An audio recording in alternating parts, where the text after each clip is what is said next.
why would you turn the difficulty to the hardest in a fighting game? Do you just like stabbing yourself in the eye with a knife? Like, against the AI? Like, you're literally learning nothing. Yeah. Like, it doesn't do you any good. It actually makes you worse at the game. But people can immediately identify it's hard as hell. Yeah. What the computer will end up doing to you might actually end up being very funny. And So that's the thing is that taking advantage of those moments, those little moments that might happen in between of just like, I'm so close, and the computer just pulls out the most asinine, game-breaking stuff to pull out a victory. That's funny. Like that's it is. What the hell? Yeah. People can sympathize with that. It's true, People it have is been funny. in that situation. Yeah. So Boss Rage was just like, it first started off as like, I'm just going to go through whatever game and just beat him.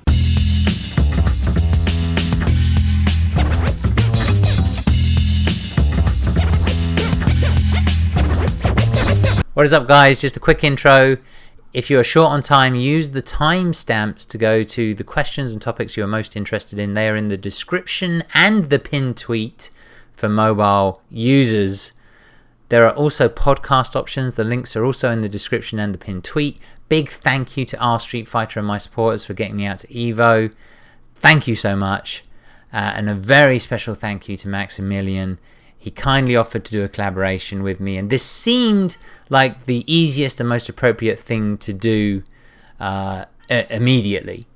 And he doesn't need me. He doesn't need this exposure, but he spent a good 2 hours with me. Great guy, just so down to earth.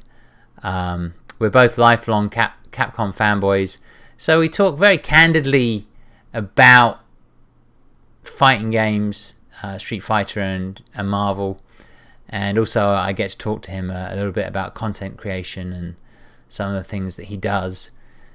Didn't even scratch the surface, guys. Didn't even scratch the surface with a guy like Maximilian, but hopefully you'll enjoy it. Please remember it was recorded on Thursday night before Evo. To give you context, I was using new equipment. I managed to upgrade thanks to my patrons and my Twitch subs, so that hopefully it looks and sounds okay, but it's possible there are some minor issues. We will see. I'm about to watch it myself and edit it. Enjoy. What I do want to get back to, because we could talk forever, is I want to get back to content creation, if you've still got time. Yeah. Because obviously you're the most successful. I mean, I think you're the most successful fighting game content creator there is, who obviously plays whatever you want. You play whatever you want now, right? Pretty much. I mean, I'd say it's about 60 to 70% fighting games, 30% whatever the hell. Like, I kind of tickles my fancy. Right. Yeah. Is that going to change in the future? Like, are you going to move more like 50-50? Like, or do you still feel like you're fighting games is a thing where... No, I'm still like focused on fighting games. Yeah. Like, if there's something I like, it's what gets me the most excited. It's what has been attached to me since I've been God knows how old. Like, this is like a 30-year passion. Okay. So I don't see that going anywhere. Like, of all the games that are out there outside of like a select few, like, fighting game announcements are the things that I think get people's blood boiling the most when it comes to just overall excitement. I feel there's nothing like waiting for a fighting game to come out, clamoring at every opportunity to go to whatever event it might be available at just to get some sick tech or figure out something cool. I love that. Like, that just brings me back to growing up in arcades and learning how to play fighting games in arcades against people that were good and eventually becoming better than them. That whole process of just finding the next arcade that has good competition and then killing them and then leaving a story of like, who the hell was that? Like, that was Maximilian. He has 1 million subscribers. No, back in the day, it was definitely not that. I know. I'm just kidding. I did want to ask, like, with the grind, do you have time? What sacrifices have you made? Like, because there are real sacrifices in regards to like creating content, particularly grinding like 2 to 3 videos out every day. Do you feel like you made sacrifices, or they're just not sacrifices to you? Yeah, I'd say the biggest sacrifice has been friends. Right. Of just being able to have consistent friends and just going out and hanging out. Yeah. It's kind of not there. I actually like Yo Video Games, which is a compilation of 3 friends that I've known for a long time, and myself just playing whatever games, including fighting games we won over the weekend. Yeah. Started in 2013, and the whole reason I started that was so that I could just hang out with people and not have to be like working on a movie.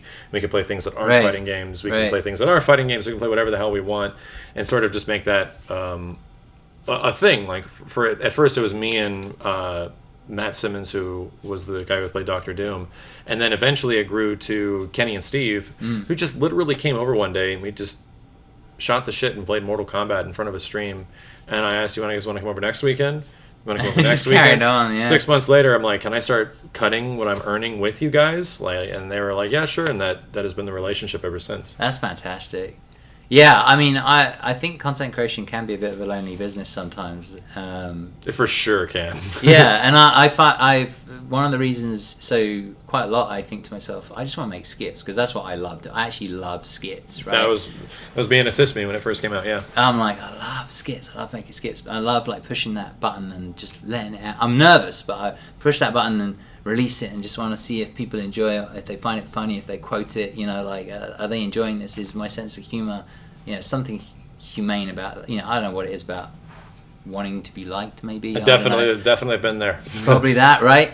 But then I realized, like, with the interviews, it's forced interaction. It's me being forced to talk to people and hang out with people in a similar way to what you're talking about, right? Yeah. It's like I'm still creating content. Exactly. But like I'm talking to somebody, I'm having a conversation. It's a great trade. Yeah, it's very interesting. So with all of that work, do you ever play games off stream?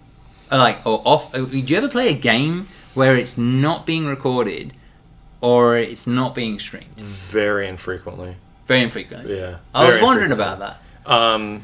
In some situations, there might be a thing if I just want to pass the time or something. But when it's so much about like every single day, usually no. Because like to be honest, like my usual day is like get up, figure out what I'm gonna make that day, make it, get it on the channel live, get everything ready for it to go live.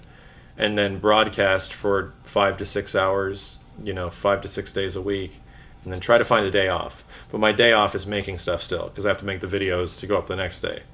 So was there ever a plan? So was there a plan B? So you said you had a job, and then they got rid of your division, right? So then you were sort of like YouTubing, and then at some point, Capcom came to you and said, "Can you make this Marvel stuff?" And I don't know how close in time all of that stuff happened. Pretty close, yeah, like within a month. So when you started making the Marvel stuff, was it like, all right, this is the thing, there's no plan B, or was there a plan B? I mean, it was, let's just try this. Like it was a very nerve-wracking time because I didn't know if it could work. Okay. But it was at the same time, like the universe aligned. Like Capcom offered me this job. I got a contract with a channel network that was willing to pay me for whatever viewership I had on per video. So it was just like all these things were lining up. I was just going to put all my effort into this, and even I'd say for a few years, it wasn't amazing. It was okay. It went okay, but was I making anywhere close to what I was making at my previous job? I wasn't. I was making like half the income. Right, sure. So there was definitely a trade. But you were doing something that you've. But I was doing something that I knew that like if I just worked my ass off for a long time, it'll eventually grow unless people just completely lose interest in fighting games or fighting games stop coming out. It'll eventually grow into something that could be super awesome. And luckily, Killer Instinct became a thing in 2013, which is just like one of my favorite things ever, the older games. Right. And then that was sort of being revitalized, but it also came with, a monkey's paw because it was on the Xbox One. So yes, that was honestly the next big step in terms of my content creation career was that Killer Instinct got me to start streaming. Oh, okay. What year was that? That was 2013. 2013? Yeah. Okay. So once that happened, that was the now thing where it was like, well, I wasn't focused 100% on streaming for like the first 6 months. It was just like a side thing.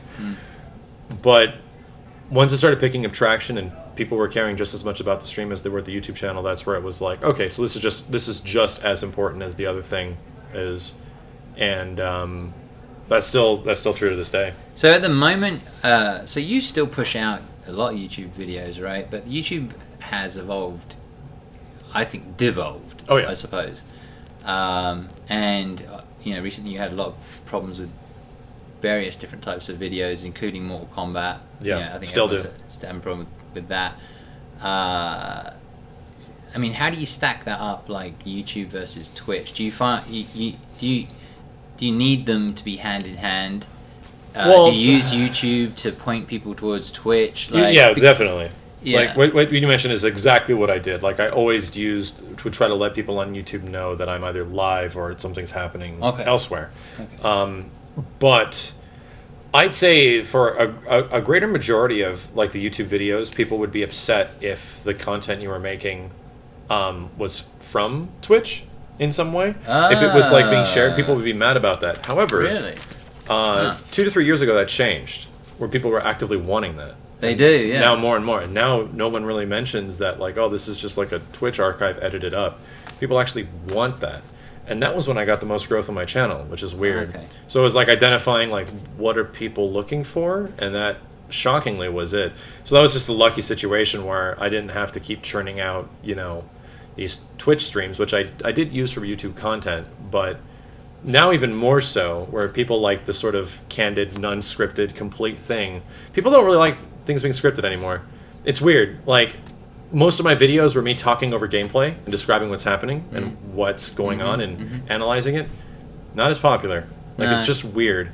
Well, the veil on all that stuff came off a long time ago. Like reality TV kicked in, and then later on we found out that a lot of it wasn't very real. Yeah. But I think nowadays, I would... I think people appreciate that nowadays. They're like a realism of exactly. things. Now my best videos are me just complaining about like Capcom or something, or just me like my top things that I would do that I would love to see in Mortal Kombat, and I'm just like nothing scripted. It's just off the top of my head. I've gotten good at identifying what I want to say in a certain amount of time frame. And that's and you do it in a way which is it's not just somebody complaining. It's somebody trying to put together constructive thoughts. Absolutely. And I think that's important, because I think feedback's important, and also it's important to have somebody like you in that position. It's like, I don't want Jake Paul, for instance, being like the fighting game voice, like he never would, but you know what I'm saying? Like that's it, when you go on YouTube trending, it's a pretty scary place. Like that, whenever I go on YouTube trending, I regret it immediately. I don't pay attention to it.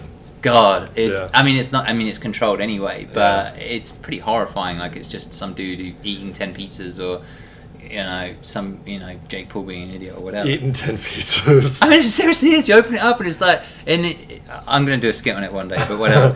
What does it feel like when you're streaming in front of like 10,000 people? Do you think about that number? Because it progressively started small and then grew. I don't think about it as much, but I do have like hindsight and perspective, where one of my favorite things was learning something sick in a fighting game or just a game in general, and then going to the arcade, because at arcades you had audiences, you had people that were waiting to play the machine, that were waiting to get their turn to show off something or just to beat the person doing whatever. So one of my favorite things was just to pull off the coolest, sickest shit that you possibly could in front of an audience, make everyone go like, oh. So that literally directly translated over to like me starting up streaming with Killer Instinct. I knew a lot more about KI because I had been talking to the devs for months, and I'd played the game a whole bunch before it even came out.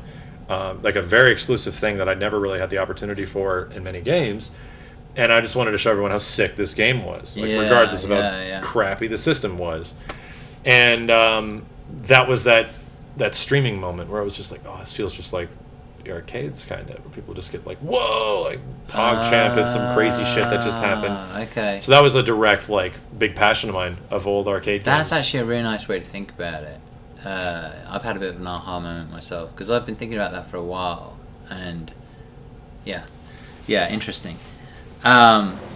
Because to me, like 10,000 people, when you actually put it, that's a small athletic state. That's like an athletic You stadium. get nervous about it when you think about it. Yeah. But I don't know. For me, I've always been terrible in tournament, but I can talk to an audience no problem. Okay. It's always been that way. Like when I'm in tournament, I make the dumbest decisions. Like I'll do things that I never even practiced, that no one's ever done before, and I have no idea if it'll work. And I'm like, why did I think that? What the hell am I thinking?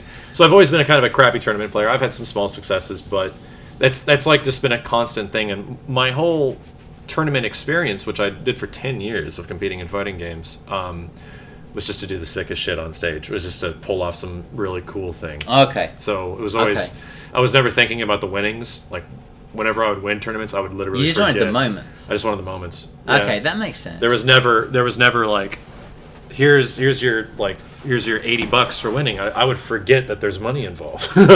Like, so I would like when it came to like playing lame or stuff like that, I would always lose my patience really fast in certain matchups and stuff, and just go ham and. Gotcha. You know, one of the things that I also thought was interesting, like when I think about some of the more famous videos that you've put out, which have been based off of your stream, one of them is Boss Rage. And a lot of that involves failure.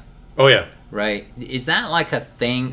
Like, what's your take on that? Like, people like to watch someone struggle? Because I was playing late at night one night, like 3 a.m. or so. I was playing Resident Evil 2, and I was failing against this boss over and over. And all I kept thinking to myself was, "Oh Christ, the stream is just they're gonna hate this. They're gonna think I'm so bad." I love it. They loved it. I love it. And when I finished it at like 3 a.m., they all went, "Now we can go to bed." Yeah. And these guys were in like Europe. Yeah. You know, and there was a very specific moment when I was just like, it was around when KI was out. It was like right at the beginning of streaming was when I started Boss Rage, which had ultimately become a series that would be way bigger than Assist Me ever was. Oh, yeah, in terms of viewership and popularity, just like trumps Assist Me. You could probably dip into it better as well. So it's just like they complement each other in like many ways. Like you learn things and then you try to do it in this crazy environment. Right. But I think there's something inherent about why would you turn the difficulty to the hardest in a fighting game? Do you just like stabbing yourself in the eye with a knife? Like, against the AI? Like, you're literally learning nothing. Yeah. Like, it doesn't do you any good. It actually makes you worse at the game. But people can immediately identify it's hard as hell. Yeah. What the computer will end up doing to you might actually end up being very funny. And So that's the thing is that taking advantage of those moments, those little moments that might happen in between of just like, I'm so close, and the computer just pulls out the most asinine, game-breaking stuff to pull out a victory. That's funny. Like that's it is. What the hell? Yeah. People can sympathize with that. It's true, People it have is been funny. in that situation. Yeah. So Boss Rage was just like, it first started off as like, I'm just going to go through whatever game and just beat him. Yeah. And just put like an edited compilation of like the defeats, how many losses, and then beat him. It wasn't until a bit later with like Ultra Street Fighter 4 with like Oni and Street Fighter 3 with like Gil and a lot of my favorite fighting games, CVS2, where I turned it into a movie. Where it was like, I'm going to make this Capcom versus SNK 2 the movie. Like, this is Killer Instinct the movie. So it's going to be an arcing narrative. Each one's going to have a different sort of theme and narrative that I'm going to carry through. That would also change which music I would use. Like, Gotcha. the way the music tempo would change, the way it would feel. Like, there's a reason I used Ryu in SF2 is because I knew he would have the most visual animations, like cutscenes, that I could throw back to and edit to in certain moments. And there was, like, Mortal Kombat 9 was one of our biggest ones. We ended up beating it with Raiden, and there was, lucky enough, I found a trailer where it's Raiden versus Shao Kahn, all CG, and I was able to intertwine that into the storytelling, where it seems like this is the precursor to the fight in CG, but it's not. It was just really convenient that happened. It's just identifying those conveniences and where I can get a chance to tell a story, to create a moment. Right. And that's why people like Boss Rage. Because I do pay attention to a lot of other channels, and a lot of other people would just start up their own Boss Rages, and they would do like a similar thing. But they don't have the themes, they don't have the moments, they don't have the storytelling. Right. And that was the big difference why I think it sort of took off, because you feel like you just went through some shit like at the end of it. And when I go back and I watch them, I'm like, Jesus, man, that was just nuts. Like, I can't believe that would be so stupidly hard for no reason. But people really like it. People relate with that, you know. Yeah. So, you were saying earlier, one of the questions I do want to ask you actually is, you know, as you get bigger, this is true for all. I would ask this for any content creator, and sometimes I feel it myself, right? Is you have moments where it's like suddenly you were talking about like people hate this or they hate that. Oh, yeah. And then you get haters. Oh, yeah. Right?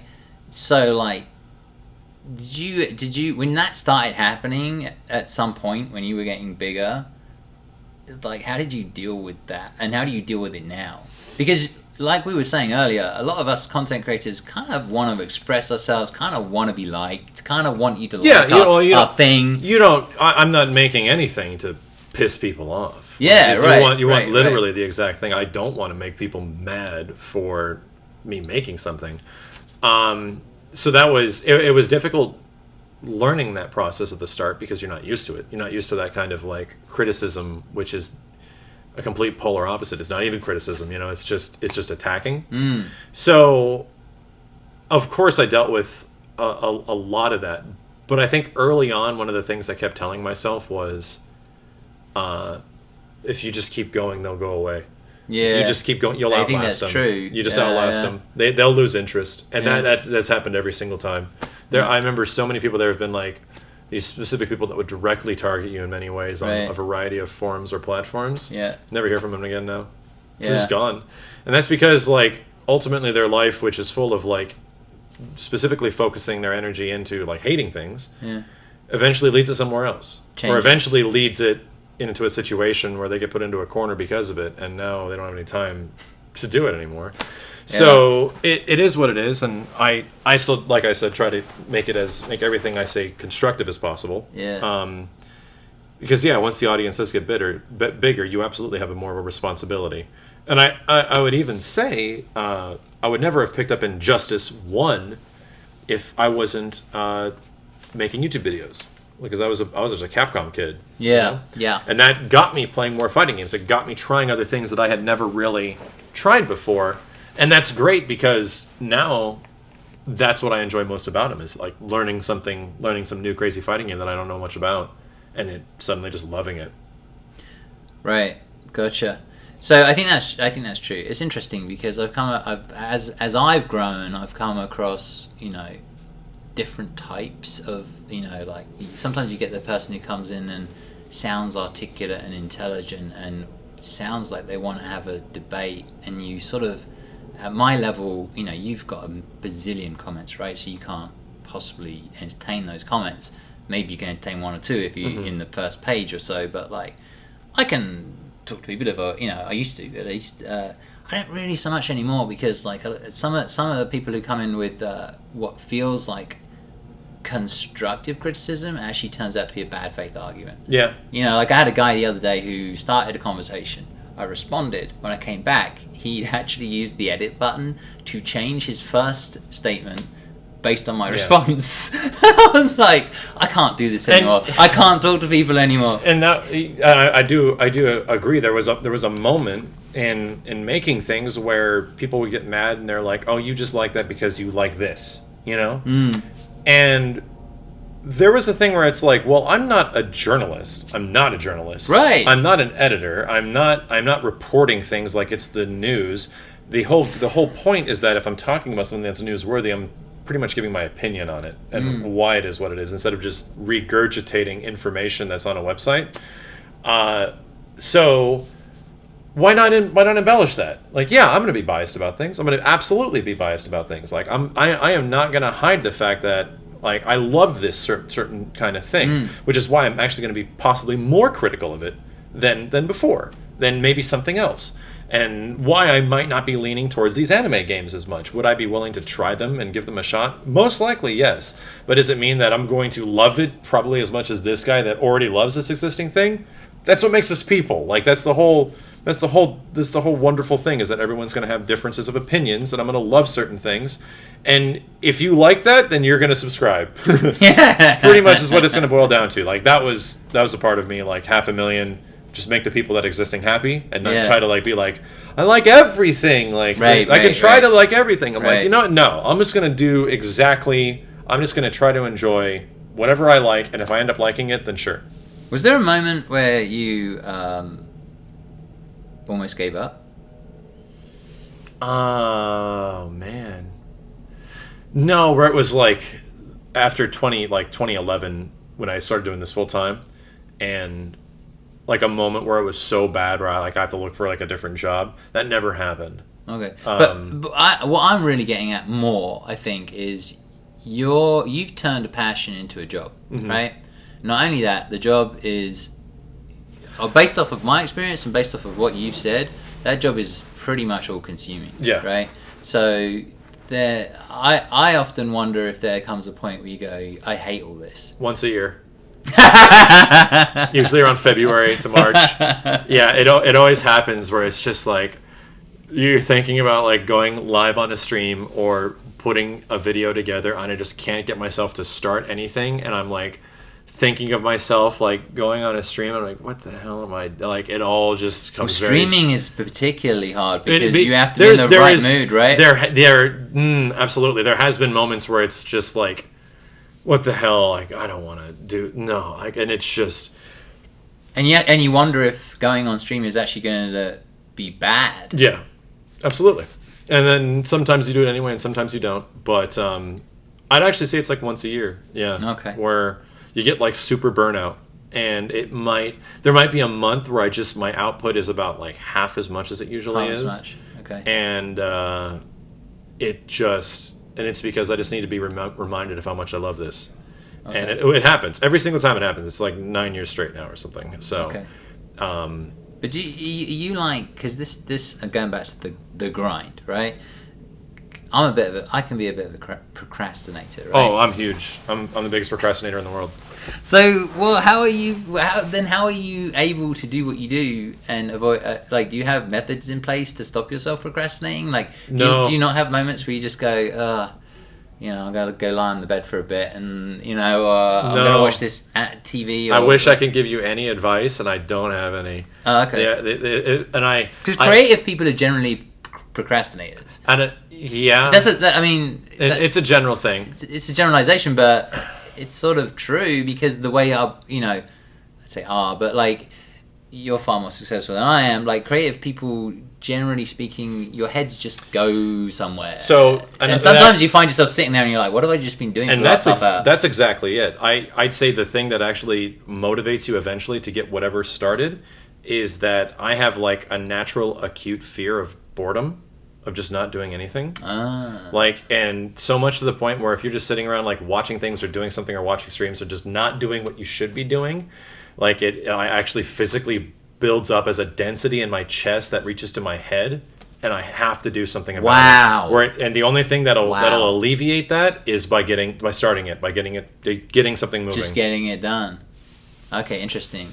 Because what usually happens to me is I usually have 1,000 things which are on my to-do list, but there's only one that I care about. The only one that I care about is the actual YouTube or stream. Mm-hmm. But then there's 1,000 other things, life things, Yeah, that absolutely should take priority. That should take priority, but sometimes it doesn't. I try to prioritize like life things in general.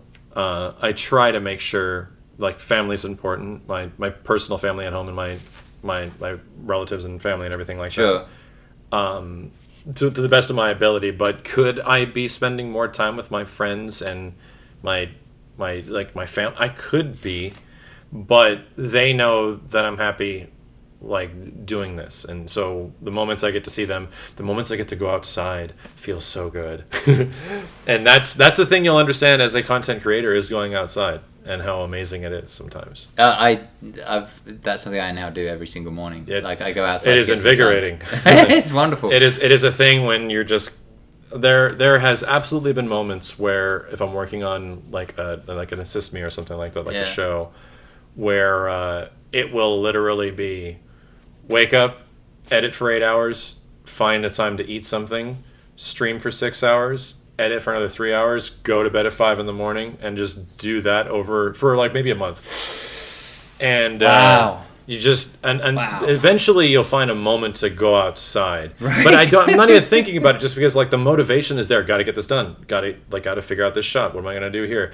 Well, some news came out. Got to talk about that. Got to fix this out. Oh, and then some daily. Oh, I see that stuff happening to you all the time. You're like, oh, I try to go to bed, and then this came out. Yeah. And like, oh my god, dude! Like so many of my like either live reactions or like in news update videos, it's just like, all right, guys, it's 6 in the morning. Yeah, I know. Listen, I know. This happened, and I have to do something about it. So just put up with me for a few minutes. Yeah. This is gonna be a sleepy video.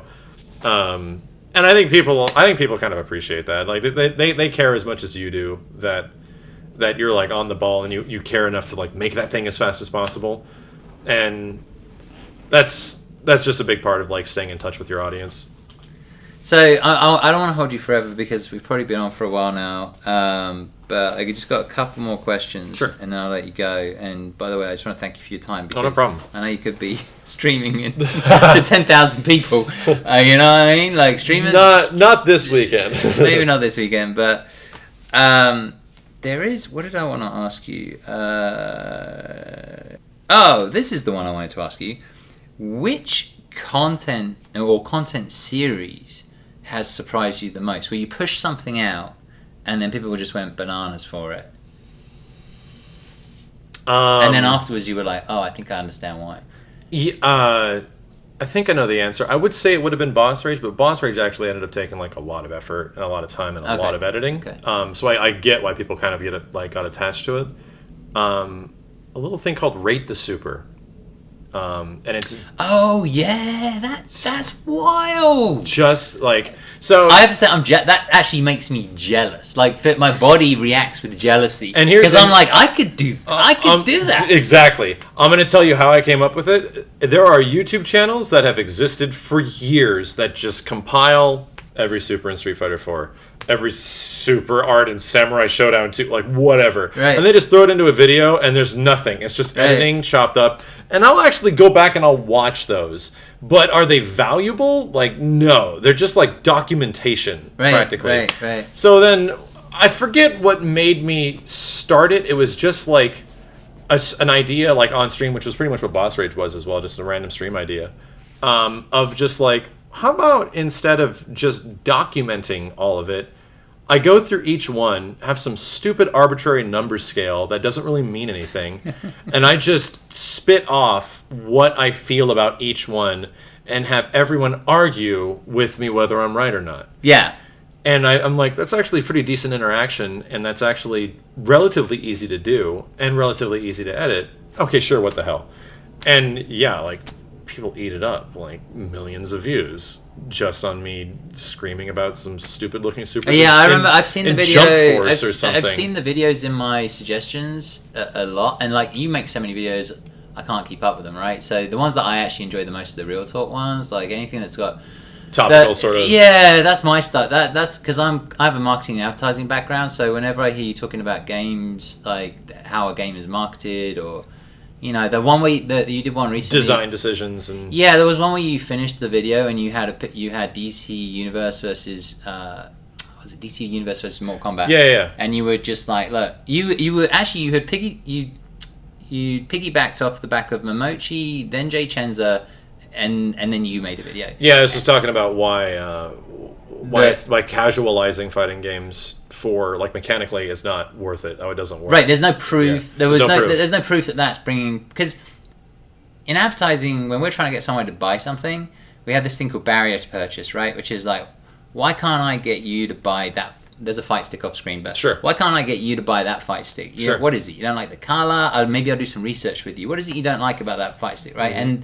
And you might say, I don't like the color, right? And I could take that literally, or I could, you know, have a longer conversation with you and a bunch of other people and sort of be a little bit more wary about what people actually say and what people actually do. Yeah. Which goes back to what we were saying earlier about, you know, I think we were talking about Street Fighter 5 where they just took literal things, you know, zoning is bad, you know, and just direct implementation. Direct implementation. But we call it like barrier to purchase, you know. And I think the thing with fighting games is what they've been struggling with is like this idea that the barrier to play is too hard, or I don't like zoning, and they've just taken that quite literally and said, well, how can I overcome that barrier? I can overcome it by making this easier, or removing zoning, or whatever. And it seems like that should be what does the trick, you know? It seems like that we're eliminating the barrier. Like the barrier to entry is now super easy. Have fun. Right.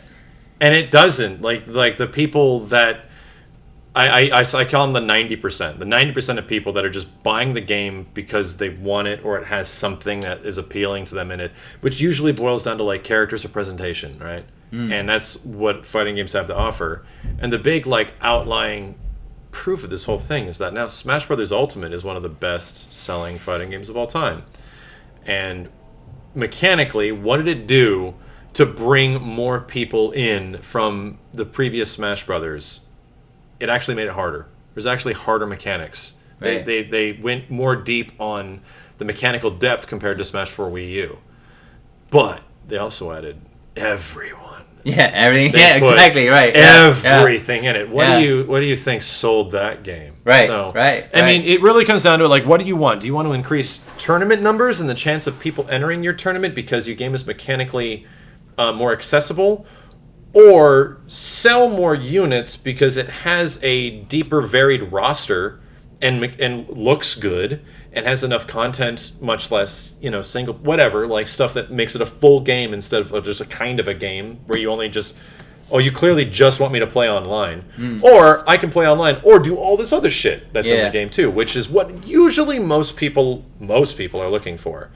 And to me personally, instead of catering your game to be a fighting game tournament game, how about just make people like the game, and if they like the game, they'll join tournaments. No, I agree. I think you can definitely do both because they did it back when they were just making them for fun. Right, they did it in Street Fighter 2. The big one is that Neo G, who was a lead Capcom designer who has now gone on to work on Samurai Showdown KOF-14, you know, at SNK. He made Third Strike, he made CVS 2, he made Marvel 2, he made Alpha. We're talking like the best, most notarized Capcom fighting games of all time. He was the battle designer for, right? Yeah. And when he was asked, like, so how did you design for balance? He's like, what? We didn't do that. We designed it for fun. Right. We just wanted to put whatever crazy ideas we had into it. Right. And that's why that's what I encourage. Fighting games should not be focused on like, this is a tool to beat someone else's ass. Right. This should be designed. I think they should be designed as video games. They should be designed. It's getting a little sciencey. They should be designed just to have fun. Like make it be as fun as it possibly can and engaging to the player, just like how single player games are. Yeah. I feel like people talk about it as if if it's fun, it can't also be a tournament game, and isn't that funny? I think it can because it always has. Isn't that funny how some of the most popular tournament games of all time were designed with the complete opposite in mind? Right. And they're some of the most broken games of all time too. It's true. That they probably shouldn't be played competitively, but hey, they are. Yeah, it's very, very true. All right, so I guess we'll probably wrap up because it's probably been a while, and I'm supposed to do another interview. But this is one that has been really enlightening and a lot of fun. And I feel like with you, it's just like I've only scratched the surface. Well, thank you for the opportunity. I've been watching your interviews for a long time, like all the way back to, I think the first one was like Tokido. No, the first one was actually Gutex and Dominion. It's still on my channel, but I think the first one I watched was Tokido. I might rewatch some of my old interviews just because they're actually pretty short, and I want to see like I just want to see how I was. You know, I want to see what when you look at a video of yourself like. That was in 2012. I could definitely relate.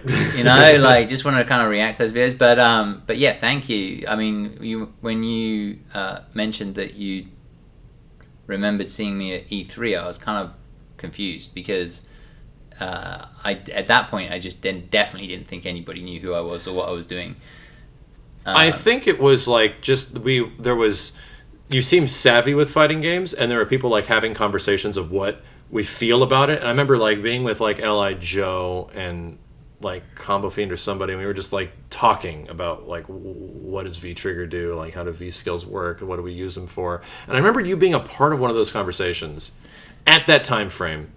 Whether or not you were talking to me directly, but there was like a group of like FGC Yeah, there people. was a bunch of people. Even Catalyst was there. When Yeah. he'd left his dungeon or whatever. Exactly, And, the Event Hubs guy, and there was a lot of people just like sort of talking about this is Street Fighter, like this is the next Street Fighter, this is a big deal. It's such a big deal. So like we're like being critical and trying to understand it and figure out what's possible, and like the most interesting time for a fighting game, like when it's first shown, and you have no idea, no preconditions or expectations. So yeah, I just remember you being a part of those conversations, but it was like 4 something years ago now. Yeah, it was. But yeah, thanks for watching my content. But to be honest, thank you for this opportunity, because I know you don't need this. You 100% don't need this. This is good for me. You don't need this. I carry it from that same mentality that I've had past 500K. I'm gonna do what I want to do. If you guys want to stay around, you can or you can't. And I want to do stuff like this. Like I enjoy talking about like fighting games in depth. Actually, I do want to final question. Evo, right? Like you probably don't go to too many tournaments. Not as much anymore. And certainly not as a competitor. You're there like as Maximilian, the guy that everybody knows. That's one way of describing you. The guy that everybody knows. Brilliant, Mark. Brilliant. And I worked in advertising. That's fantastic. But I guess what I'm trying to get at is, how do you spend your time here at Evo? Like, you sort of... Outside of finals day, it's pretty hectic. That's pretty crazy. Because the last like 6 Evos before this one, we held a panel. And you did, right. Those panels, for the majority of them, would be like the biggest panels at Evo. And one year you got the special award as well. Yeah, I was the literal last person to get the Canon Award somehow. They stopped doing them. Oh, they did? Once they moved to Mandalay Bay. Okay. So the last time we were over... That's right, I haven't seen them announced. They haven't done it. Yeah. I was somehow the last person to... I remember you being out there with Benny. I think you were out there with Benny. I had no idea. I remember James and David got the award. I'm like, those guys deserve it. I'm so happy that they got it, because they've been doing this shit for years. Yeah. And they called my name, and I was just like, what? I'm completely like in a room 2 hotels away, and I just start running. That was a very... Because it's always been... I didn't know that. I didn't know you're so far away. Oh, it had always been a dream of mine to like be on the Evo main stage, in like some way, in some fashion. And just to be like, oh, you get to go to top 8 and walk onto stage to your music or whatever. And the crazy thing is that it actually came true. It just came true in a way that I wasn't expecting, and was, in my opinion, ended up being better. So, yeah, that was a pretty critical one. But for me personally, like Evo, for the past 4 or 5 years, hasn't been about like what I'm gonna do at Evo for myself. It's been, how do I make this Evo better for others? So a lot of the times our Evos are full of like multiple giveaways or meet and greets or things where I don't charge people for stuff at Evo like at all usually. So we do like free posters and stuff, because I identify a lot of people have given me very generously a lot over the span of like 8 years, and the least I can do is just give people some free shit when I show up. So we usually just spend time hanging out after panels, sometimes upwards of like 6 hours, like taking pictures, and there's like a line. It would be nuts. So this year I'm actually not doing a panel. We're just hanging out doing meet and greets. I have a lot of meetings with like sponsors and devs and stuff like that regarding games who are looking for consulting and just trying to help out. That's cool. But it's mostly finals day, and the finals day I just go hide in some bleacher at the top. Right, because you were doing live. You're gonna do that this year as well, right? Live reactions to some of the announcements. I'll record some stuff. I don't know if I'll stream it, but okay, it wasn't live. Yeah, okay. We usually just like find some corner at the top of Mandalay Bay, and I remember hang seeing out those with some videos friends. from last time. No Street Fighter this year though. But we'll see. I would really hope that they have. I hope Ono shows up on stage. Yeah, he's actually here, and I have some hopes. By the time this goes up, that's probably not going to happen. But I guess we'll see what happens. I've seen the tweets that I've seen from him. Look, he looks pretty distraught. So this would have to be one hell of a what do you call it, sleight of hand from them, or like play from them, which is playing out. You know, if that's really what's going to happen, like they're suddenly going to come back and be like, ha ha, we got you. Then they've done it really well, because it's probably not going to happen. It's probably not going to happen because Ono's tweets look pretty depressed. He's like, he literally says in one of them, "I'm irritated, I'm angry and irritated," or something like similar to that. I can't remember the exact words. It's true. And then I've heard stuff, I guess, a little bit on the grapevine about potential things in the future or whatever, you know. So like when I'm putting it all together, I'm like, I don't know if that's going to happen, but who knows? By the time this comes out, maybe something amazing will. Something. I hope so. I think we all got a lot of hope for Capcom just to put out something friggin' awesome. Yeah. Just to really impress people and get everyone. I just want everyone to be happy about Capcom fighting games. Me too. You know? I just want to feel like it's the Street Fighter 4 Marvel 3 era again. Me too. Everyone was like super happy. Me too. That's a good note to end on. I want to say thank you. Thank you. Thank you so much. And is there anything that you want to say? I would say to your followers, but like my followers probably all follow you, so yeah, maybe it is just to your followers. It's like, do you want to say anything to my followers? Oh, I think they all probably follow you anyway. I guess to anyone that's tuning in, thank you for watching. Stick around because there's probably going to be a bunch more Evo interviews. And I'd say as a general rule of thumb, stop maliciously hating other fighting games because it doesn't help anybody. That's the thing that's becoming more apparent now, is that like, just if you don't like something, shut up. Like, it's becoming more and more difficult to get people that are defending things and liking things. So if you want to support fighting games, do so by watching, do so by loving what you love. And I've been doing that for 10 years now, and it's somehow gotten me over 1 million subscribers and a bunch of supporters on Twitch just by showing what I love. So highly encourage that for everybody else. Just make fighting games great for everyone around you. There we go. Actually, is there any game coming up that you're excited about, that you heard about? That is a fighting game or isn't a fighting game? Is a fighting game. Oh, actually, maybe it isn't a fighting game. Well, if it isn't a fighting game, it's obviously like Final Fantasy VII. Oh, yeah, I saw that. But I mean, if there is a fighting game that I'm super excited about right now, not really. There's like DLC that I'm like excited Granblue, for. you think is too simple, right? I'm going to have to play that full game to see. Yeah. I enjoyed the beta, but it was like, this game is very simple. Okay. Yeah, I don't know. It's like we're in that middle horizon right now between next generation. What's going to happen? It feels like everyone's holding their cards. That's true. So, give us Tekken Cross Street Fighter. I want to see. I mean, I wouldn't mind seeing a CVS 3, but that would be amazing. Because I think it makes sense for both companies, but I don't know if it's going to happen. But I mean, I want Marvel 4, but that's like 1 in 14,605 that's going to happen. So I always hear rumors, but that's Marvel, though. Right? That's Marvel. That's Marvel, baby. Rumors. Anyway, that's it. So we're going to say goodbye to these guys. See you, dudes. See you guys. Hello. This is the end of the video. Before you go, I just wanted to say thank you again to R Street Fighter and everybody who nominated, voted, and contributed funds to get myself, Just Power, and Marine to EVO.